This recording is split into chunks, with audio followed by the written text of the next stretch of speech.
That evening, Elena stands alone on the observation deck of the UN space station, watching the Concorde vessel's lights glimmer against the void. Their angular designs, all sharp edges and intimidating silhouettes, contrast sharply with Earth's curved, efficient spacecraft. They showed us exactly who they are, she murmurs to herself. Even their ships are designed to frighten rather than function optimally. Her comm unit chimes softly. General Santos appears in holographic form, his weathered face tight with concern. "You've reviewed the scans?" Elena asks without preamble. "Yes, their weapon systems are considerable." The general's projection gestures, bringing up technical readouts. "Enough firepower to glass our major cities within hours. But there's something odd about their deployment pattern." Elena studies the tactical display with practiced eyes. They've positioned for maximum visibility rather than tactical advantage. They want to be seen from the ground. "Psychological warfare." Santos nods. "Old trick." "The oldest," Elena agrees. "They've done this before. Many times, I suspect." Her private terminal signals an incoming communication, the first data package from the Concorde archives, transmitted as promised. Elena's expression doesn't change, but her eyes sharpen with interest. "Begin analysis immediately. Priority on previous first contact protocols and subsequent planetary status." Santos hesitates. "Madam Ambassador, the Security Council is divided. Some members are advocating immediate surrender to protect civilian populations. Others demand we strike first, while we still can. Both options lead to the same outcome," Elena says quietly. "We've seen these patterns in our own history. The Concorde has perfected this approach across dozens, perhaps hundreds of worlds." She turns from the viewport, her reflection ghost-like against the backdrop of stars and alien warships. "We have 48 hours before I must provide our initial response. I want every scrap of intelligence they've unwittingly provided analyzed and cross-referenced. And if what we find confirms our suspicions, then we'll employ the one strategy they won't expect." A subtle smile touches Elena's lips. "We'll show them humanity's true strength." As the general's hologram fades, Elena returns her gaze to the Concorde flagship, a massive structure of impossible geometries and materials that seem to absorb rather than reflect light. In her mind, she's already calculating moves and countermoves, seeing patterns within patterns. The Concorde expects either capitulation or futile resistance. They've never encountered a species that might offer something else entirely. Beneath the space station, Earth continues its rotation, billions of humans going about their lives. Most glance nervously skyward at the new stars that aren't stars at all, but few panic. There's a peculiar calm. The calm of a species that has faced extinction-level threats before, both natural and self-inflicted, and survived. Elena's comm unit chimes again. The President, requesting update. "Tell him," she says to her aide, "that I recommend we proceed with the next phase. Full cooperation on the surface, full mobilization beneath." She takes one last look at the Concorde fleet. "They think they're the predators," she whispers. "They've forgotten what it means to be prey." Dr. Webb collapses into his chair, eyes bloodshot from 72 hours of continuous analysis. The holographic displays surrounding him flicker with thousands of alien historical documents, war chronicles, subjugation reports, resource extraction protocols, each telling the same story with different victims. "They've done this 37 times, he says coarsely as Elena enters the secure facility beneath the Antarctic ice. 37 documented species, same pattern every time. Elena studies the timeline he's constructed. "Show me the outliers." Webb gestures, reorganizing the display. 3 species attempted immediate military resistance. All were bombarded from orbit within days. Another gesture. 4 tried guerrilla tactics after initial occupation. The Concorde responded by eliminating 30% of their populations as examples, and the rest simply surrendered. Essentially, yes. Webb points to a particular cluster of data. though the Nexari attempted to negotiate better terms and appeared to succeed. Until what? Until the Concord installed puppet governments, stripped their planets of resources, and left them as hollow shells within 2 generations. Alina absorbs this silently, then asks, what about internal resistance? Species already within the Concord. Webb's expression shifts. That's interesting. The Trillax attempted a council vote to limit Vextol authority 800 years ago. The motion failed, but without punitive measures. The operational collective has been gradually increasing their autonomy through technological specialization, making themselves indispensable. Divisions we can exploit, Alina murmurs. Her secure comm chimes. Dr. Okafor from Linguistics, her dark eyes intense even through the holographic projection. Ambassador, we've completed our analysis of their language constructs. The Vextol had no concept of alliance without hierarchy. Every relationship is defined by dominant and submissive positions. That explains the treaty structure. Alina nods. More critically, Okafor continues, they have 17 different words for surrender, but not a single one for compromise. In the adjacent chamber, Commander Patel supervises the engineering team. The decorative crystalline structure gifted by the Concord now lies disassembled, its quantum pathways mapped and analyzed. It's a monitoring device, Patel explains as Alina enters, but they've made a critical error. The quantum entanglement method they use for transmission. We've reverse-engineered the basic principles. How soon can we apply this? The prototype gravitational disruptors are ready for testing. If they work as we believe, we can prevent any ship within the solar system from engaging FTL drives. Alina checks the chronometer. 5 days since the Concord's arrival, 2 days remaining before Zixforl's deadline, and our communications countermeasures. The satellite network is prepared for deployment. Once activated, we can broadcast directly to any Concord world, bypassing their controlled channels. Alina steps to the center of the command hub where all information flows converge.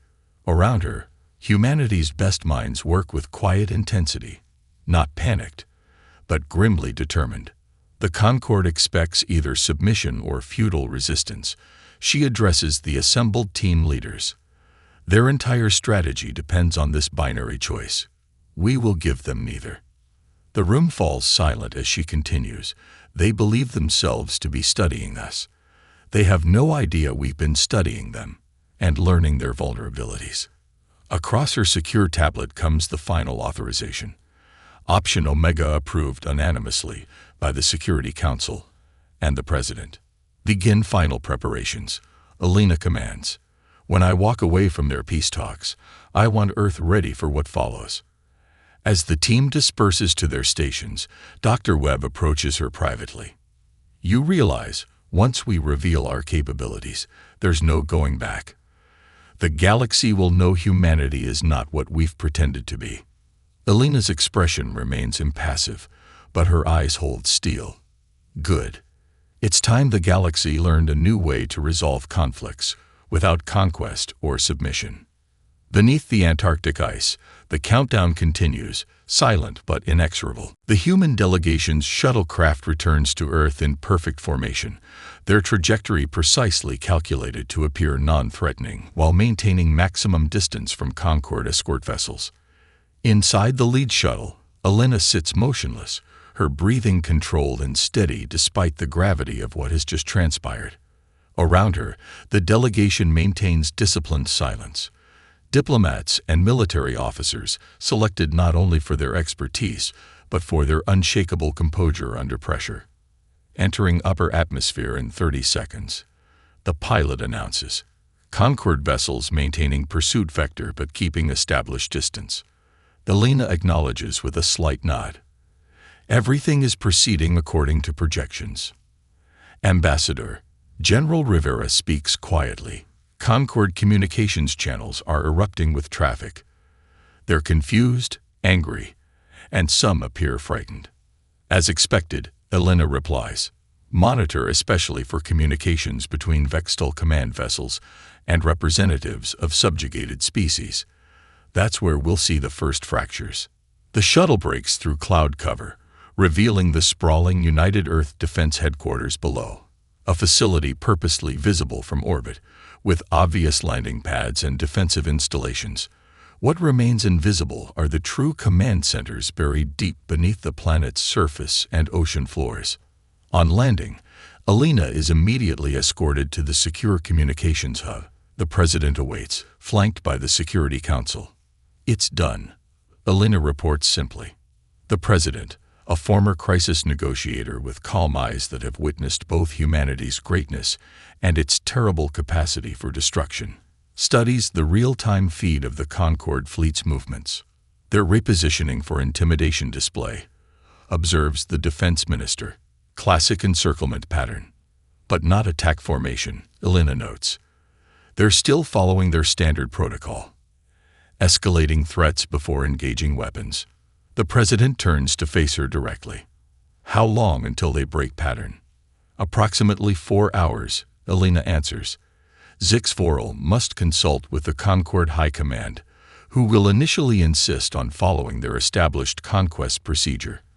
But when we fail to respond with either capitulation or military posturing, they'll become increasingly unsettled. And that's our window. Yes, Madam President.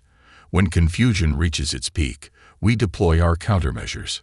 On view screens around the chamber, global readiness indicators show humanity's careful preparations. Population centers have quietly dispersed critical personnel to hardened facilities. Quantum communication networks operate independently from traditional infrastructure. The gravitational disruptor network stands ready for activation. Citizens are asking questions, the information minister reports. They see the alien ships repositioning, but no official response from our military. That's intentional, Alina explains. The Concorde interprets military mobilization as confirmation of their dominance. Our apparent passivity will unnerve them far more than visible resistance. A junior analyst approaches with a data tablet. "Ambassador, we're detecting unusual communications from 3 Concorde vessels, not Vextal ships, but representatives of the Trillax, Mersenne, and Operational Collective. They've increased their distance from the primary fleet." "The first defections," Alina nods. "Sooner than we anticipated." The President studies the tactical display where the Concorde fleet's formation shows subtle but telling distortions, tiny breaks in unit cohesion that reveal internal uncertainty. "You were right," she tells Alina with quiet amazement. "They've never faced this response before. Humanity's greatest strength isn't our technology or our military capacity," Alina responds. "It's our ability to recognize patterns and adapt. The Concorde conquered 37 worlds using the same approach because it always worked. No species ever tried simply walking away." The Defense Minister looks up from his console. Warning shots detected. Upper atmosphere penetration over uninhabited Pacific regions. Right on schedule, Alina checks her chronometer. Deploy Phase 1 countermeasures in 3 minutes. Around the world, launch facilities prepare the thousands of communication satellites that will bypass the Concorde's information stranglehold. Not weapons of destruction, but weapons of truth.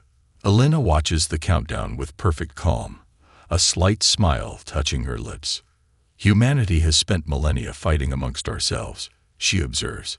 "We've mastered the art of warfare in all its forms, but more importantly, we've learned when not to fight at all." In the Concorde Council chamber, the cacophony of accusations and arguments reaches fever pitch. Species representatives who have coexisted in rigid hierarchy for centuries now turn on each other with barely restrained fury. "The humans must have been warned," insists Councillor Vraxpar of the Merchant Quandary. "Someone among us has betrayed the Concorde's approach protocols." "Absurd," counters a Vextal military commander. "No species would dare. This is merely primitive defiance that will be crushed accordingly." Kexley, the junior analyst who revealed humanity's systematic intelligence gathering, stands forgotten in the corner of the chamber. Her species, the Myriad, are valued for their analytical abilities, but rarely included in strategic decisions. Now she watches with growing fascination as the dominant Concorde powers fracture under this unprecedented challenge. Her neural implant quietly records everything, a habit her kind developed centuries ago as protection against Vextal revisionism. Later, this record will become crucial evidence. The long-range sensors are confirming, reports a monitoring officer, voice trembling. Thousands of small objects have deployed from Earth in a three-dimensional grid formation. The chamber falls silent momentarily. Primitive weapons, asks a Vextal commander. Uncertain, replies the officer. They're not on impact trajectories. They appear to be positioning. High Chancellor Zixporal's compound eyes flash with iridescent rage. Enough speculation. Deploy the subjugation fleet. Standard orbital bombardment pattern. Target their visible military installations first, then government centers. Chancellor interrupts Sub-Council Leader Nerithal, her gaseous form pulsing with caution colors. 17 member species have already withdrawn their military assets from this operation. We no longer have consensus for military action. I don't need consensus. I need obedience. Zixporal's mandibles click violently. The Vextal Armada alone is sufficient to. An alert tone interrupts his tirade. All eyes turn to the central holographic display where a startling image appears. The Concorde's own classified security assessment of humanity, compiled during their preliminary observation period. Fragments of the report float in glowing text. Unusual adaptability even by Class 7 species standards. Remarkable capacity to function under extreme stress conditions. Historical pattern of rapid technological advancement during conflict situations. Unique among observed species, regularly conducts warfare against itself, creating constant evolutionary pressure. Zixporal stares in horrified recognition. Those are internal security files. How are they accessing? The display shifts to something even more damning.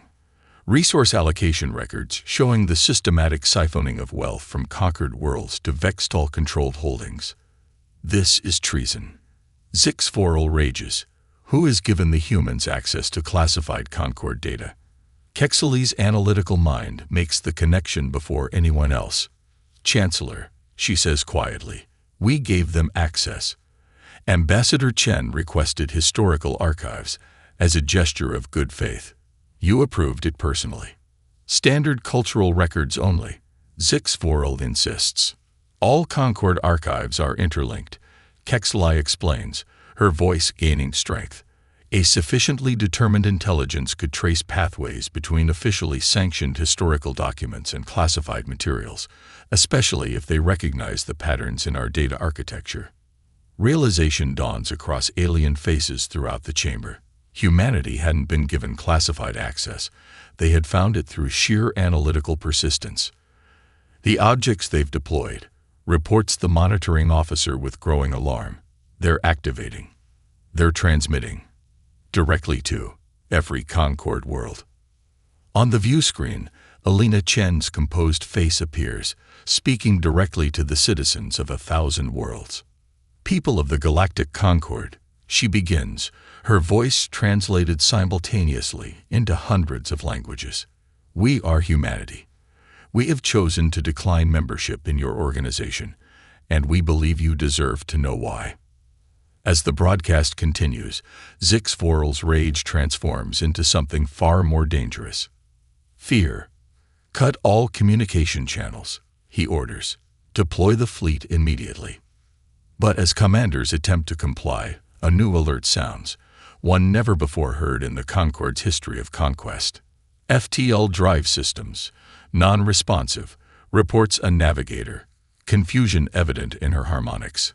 Some form of localized space-time distortion is preventing jump calculations from resolving. Comprehension dawns with terrible clarity. The Concorde fleet is stranded in Earth's solar system.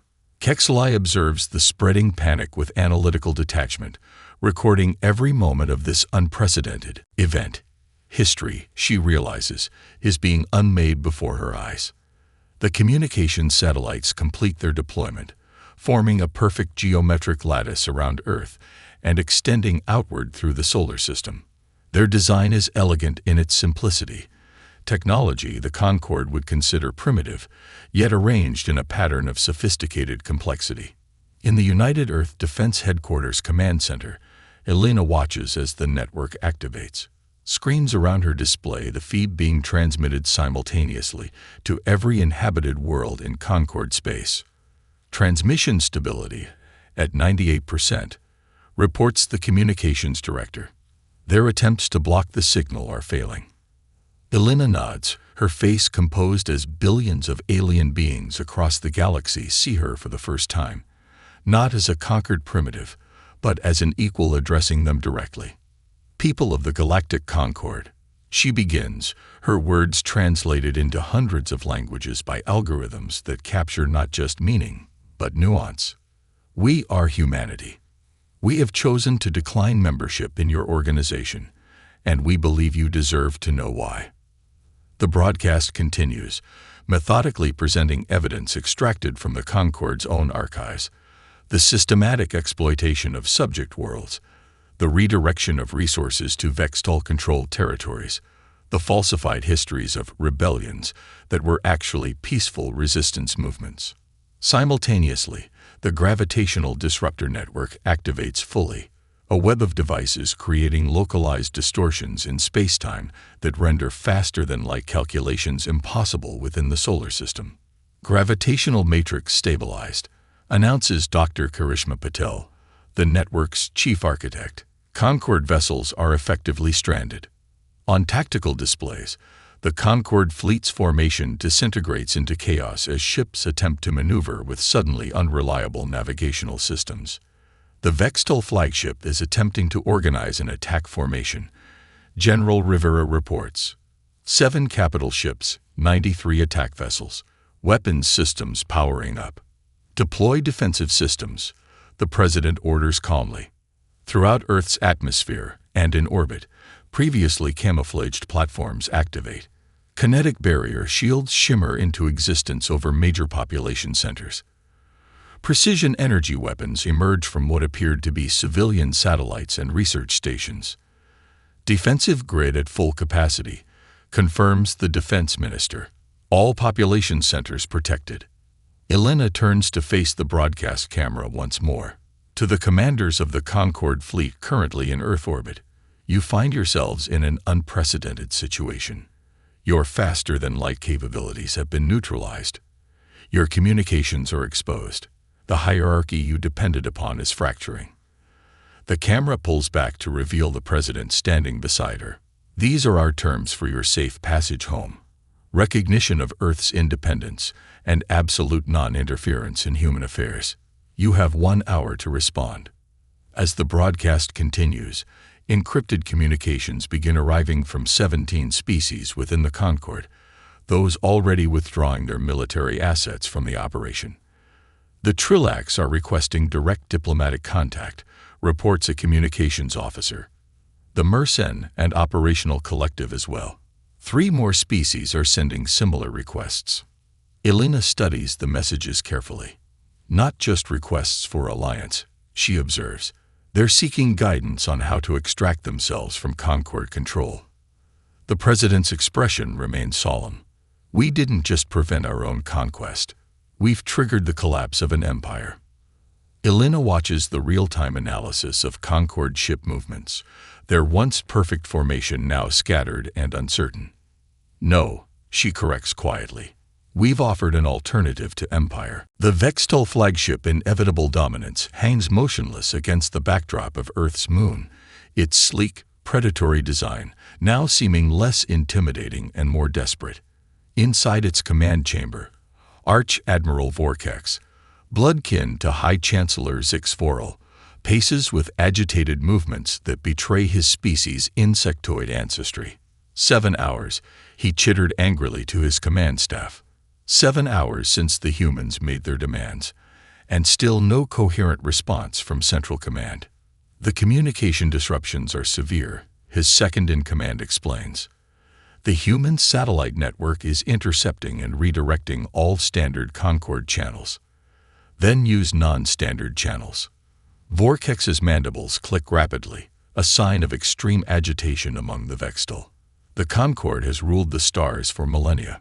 We will not be humiliated by primitives who have barely mastered basic spaceflight. On his personal monitor, reports continue to arrive from across Concord space. Protests erupting on 17 worlds, military vessels from subjugated species refusing orders, communication channels flooded with humanity's evidence of Vextal exploitation. The Trillax fleet has formally withdrawn from Concord command structure, reports his intelligence officer. The Mersenne and Vutar as well. 11 more species have declared neutrality. Vorkex absorbs this news, his compound eyes flashing with the red bioluminescence that, among his kind, signifies not just anger but dangerous intent. Prepare the battle group for attack, he commands suddenly. Target Earth's visible defense installations first, then population centers. His senior officers exchange uneasy glances. Admiral, our long-range sensors indicate their defensive capabilities are considerable. And without the support of the Allied fleets, the Vextal do not need allies to crush primitives. Vorkex interrupts. Execute attack pattern dominance 7. Despite their misgivings, centuries of conditioning to obey keep his officers moving. Throughout the battle group, 7 capital ships, 93 attack vessels, weapons systems powered up, targeting solutions lock on Earth's defenses. For the glory of the Concord, Vorkex announces over the fleet-wide channel. For the supremacy of the Vextal. The first wave of attack craft accelerates toward Earth, energy weapons charging. They never reach their targets. Earth's defensive systems activate with surgical precision. Gravitational lenses, technology reverse-engineered from the Concord's own gifts, focus and redirect the attackers' energy weapons back upon themselves. Not to destroy, but to disable. Autonomous drones, nearly invisible to Concord sensors, attached to vessel hulls, and systematically neutralize propulsion and weapons systems without causing catastrophic failures or life support damage. The entire attempted assault is neutralized in precisely 6 minutes and 12 seconds. No casualties on either side. A demonstration not of humanity's destructive capacity, but of its control. On the main communications channel, Elena Chen's face appears again, addressing Vorkex directly. Admiral, your vessels have been disabled, not destroyed. Your crew members are unharmed. This restraint is not weakness, it is choice. Vorkex stares at her image, mandibles clicking in helpless rage as he realizes the truth. Humanity could have annihilated his fleet but chose precision over destruction. You will be permitted to return to Concord space once our terms are formally accepted. Elena continues. Remember what you witnessed here today. Remember that we could have destroyed your fleet, and chose not to. As his officers watch in stunned silence, Vorkex understands with terrible clarity. The humans haven't just defeated them. They've rendered them irrelevant. 3 months after humanity's walkout from the peace talks, Elena Chen stands on the observation deck of Harmony Station, a massive construction at Earth-Moon Lagrange Point 1 that has become the diplomatic hub for 23 species.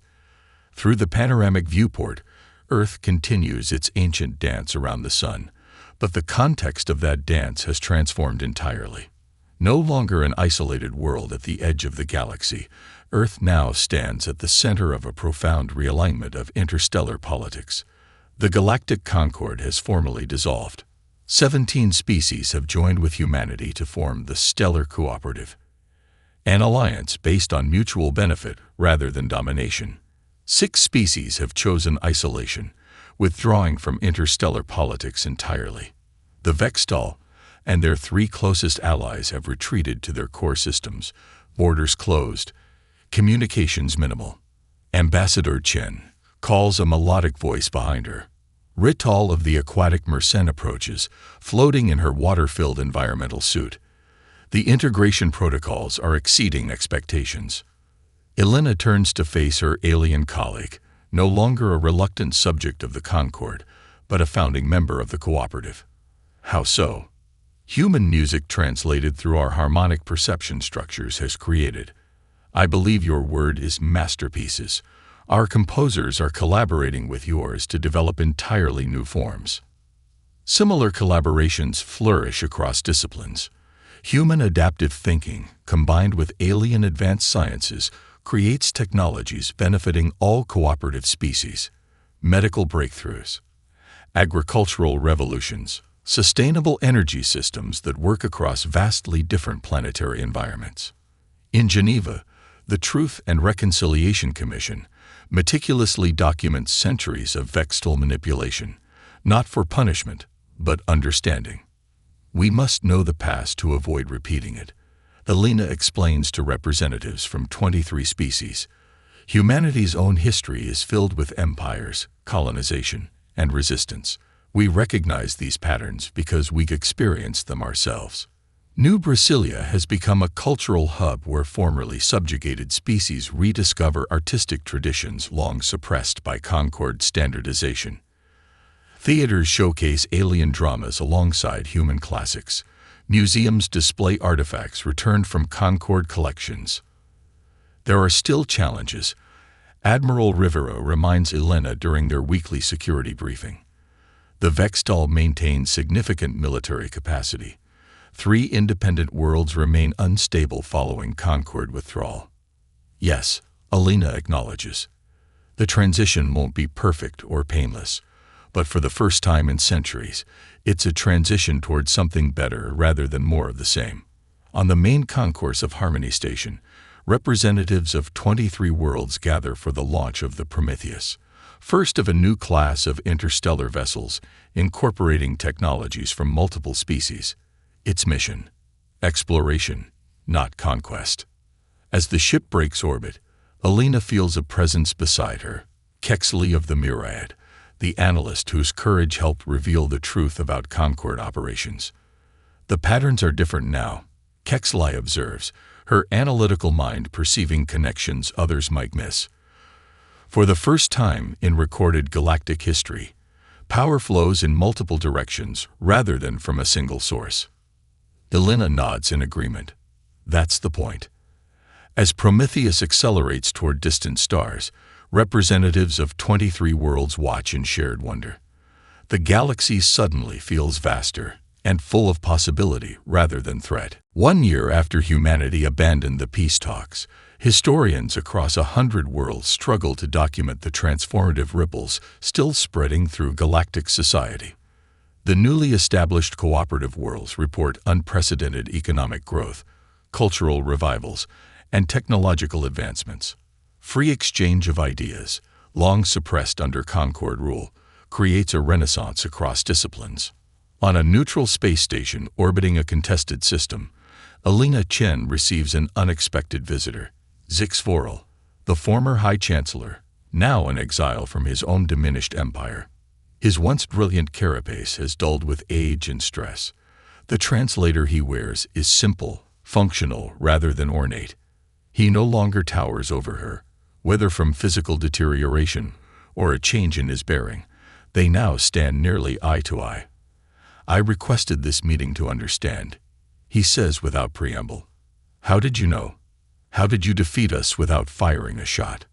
Elena leads him to a viewing window overlooking the spectacular ring system of the local gas giant. For a moment, she simply watches the dance of ice particles and moonlets circling the massive planet, a natural system of balance and counterbalance. We recognize the pattern, she explains finally. Earth's history is filled with empires, colonization, subjugation, and resistance. We've played every role: conqueror, conquered, colonizer, colony. She turns to face him directly. We've already made every mistake you were making. We weren't going to let anyone make those mistakes on us. Zix Vorel's compound eyes reflect the starlight. And now we all have the chance to try something new. As they speak, across explored space, a fundamental shift continues. Species that once competed now collaborate. Knowledge flows freely. The old hierarchies dissolve as a more complex, resilient network forms. On 1,000 worlds, Young beings of various species learn a history that includes the pivotal moment when a seemingly insignificant planet at the galaxy's edge changed everything. An alien historian, one of the librarian caste archivists, records the transformation in the central galactic repository. As humanity abandoned peace talks, galactic leaders were gripped by panic. In that panic, they missed the true revolution taking place, not merely the fall of an empire, but the birth of a new way of seeing the universe itself, not as territory to be claimed, but as wonder to be shared. The final image. A classroom on a distant world where young aliens of various species gather around a holographic display showing Earth, the unexpected catalyst that transformed the stars. They weren't the strongest. The teacher explains to her students. They weren't the most technologically advanced, but they saw what no one else had seen, that the pattern could be broken. Outside the classroom window, a new constellation takes shape in the alien sky, not formed by natural stellar drift, but deliberately created by positioning satellites to be visible from the surface. Its shape, a simplified outline of the human form, arms extended not in dominance, but in welcome. The universe, after millennia of the same story repeating, had finally turned to a new page.